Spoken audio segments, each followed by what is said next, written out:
Hi Kitty, kamusta ka today? Good afternoon. May hapon, everyone. I'm okay. As you can see, the weather's getting better. Kit, were you able to celebrate the King's Day celebration in the Netherlands? Siyempre, pero secret lang. Yeah, I was able to.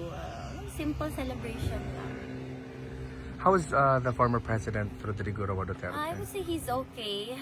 Today, he ate lunch, but he can't remember what he ate. Basta karne.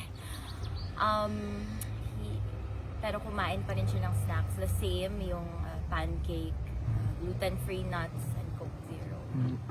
Is he aware of the celebration of King's Day by any chance? I don't think so Kasi, I mean, he's not very fond of international events, no? You know, he's very patriotic na puro atin lang. Kaya hindi siya masyado nasisiyahan sa mga ganyan. Kit, on a political side, what is your opinion about the development of the impeachment of your sister, the Vice President Sara Duterte? That I haven't discussed with my father also because we don't wanna add to his burdens. With that naman, I have no comment with the political side of it, no. But I know my sister. I know that she can be many things, but she's not a thief. She's not dishonest. Ayun talaga. So I know that she can withstand what she's going through right now because she has her truth, and at the end that will prevail.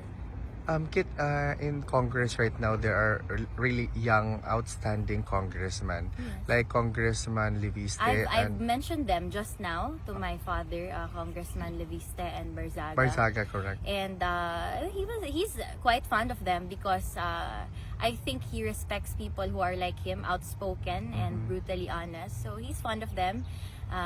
He mentioned their parents kasi halos kabatch niya, kakilala niya. So ayun. What's your opinion about this congressman becoming younger and younger in the lower house?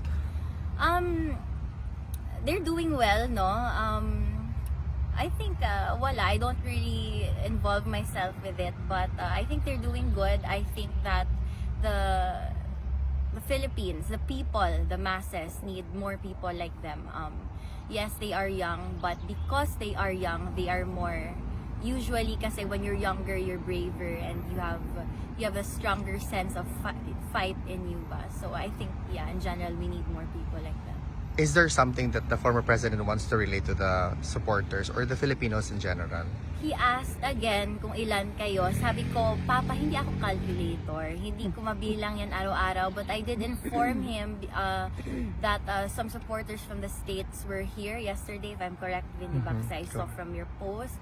Although hindi ko na-mention yung taga-Ireland kasi ngayon ko lang nalaman. But I said na there are a lot of supporters from all over the world coming to visit you here, and ayun, they're waiting outside. Will you be staying here longer with us? No, because I have aside from my personal life, I have my school. Kaya naka-shades ako kasi pag first visit and last, umiiyak ako kasi syempre namimiss ko yung tatay ko. So mauto ako siyang giluok-luok na pod hantod kana manggod siya pagtindog na bago na siya mag-exit, ako ana siyang luok-luok kon dira sa aping puno kay lip gloss iyang aping kay ano ni ako lip gloss. So and sabi niya sa mga guard, what can I do? This is how my daughter wants to say her goodbye. Luok-luok na dumugod yun ako na siya antod na siya maana na siya matumba. But you know, secretly he likes it. He's very happy. Pag alam mo yung pa-exit na sa corridor, yung akala niya wala nang nakakarinig, sila na lang nag-guard. Well, what are daughters for? You have a daughter, and then ayun, pinagmamalaki niya yung ganung moment. Kit, just to conclude this interview, is there something you want to relate to the Filipino people's unwavering support to your family? You know, no, it's you may find my message redundant, pero all I can say is thank you time and time again, because time and time again you prove that you are here, you are with us, you are standing with us and with the truth. Every day I see these new people coming to visit here, and I fly here every few months for my father, so I know how emotionally, mentally, and physically taxing it is. So for me to think of people who don't even have a personal relationship with him but are making that effort and taking the time, daghang salamat sa inyong tanan. Maraming salamat sa inyong lahat. This is not something we take lightly. The whole Duterte family, we remember always. You know that.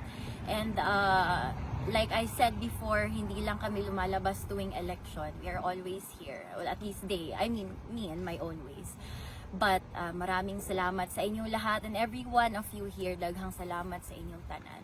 To everyone that I will not be able to meet in person, I want to extend my deepest gratitude and appreciation for you. Anyway. And of course, PRRD also. So next time, sana may head count kayo. Mag-head count na kayo bago ako pumasok kasi hindi ko yan kaya, para masabihan natin siya.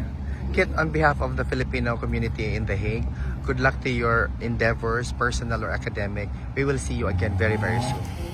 Mabuhay ka, Kit. Oo, akuan, pang tabo ng mata. Second hand lang to, pero maganda to. Galing kayo. Panalo ni tita sa akin. Thank you, Kit. Mabuhay ka. Thank you.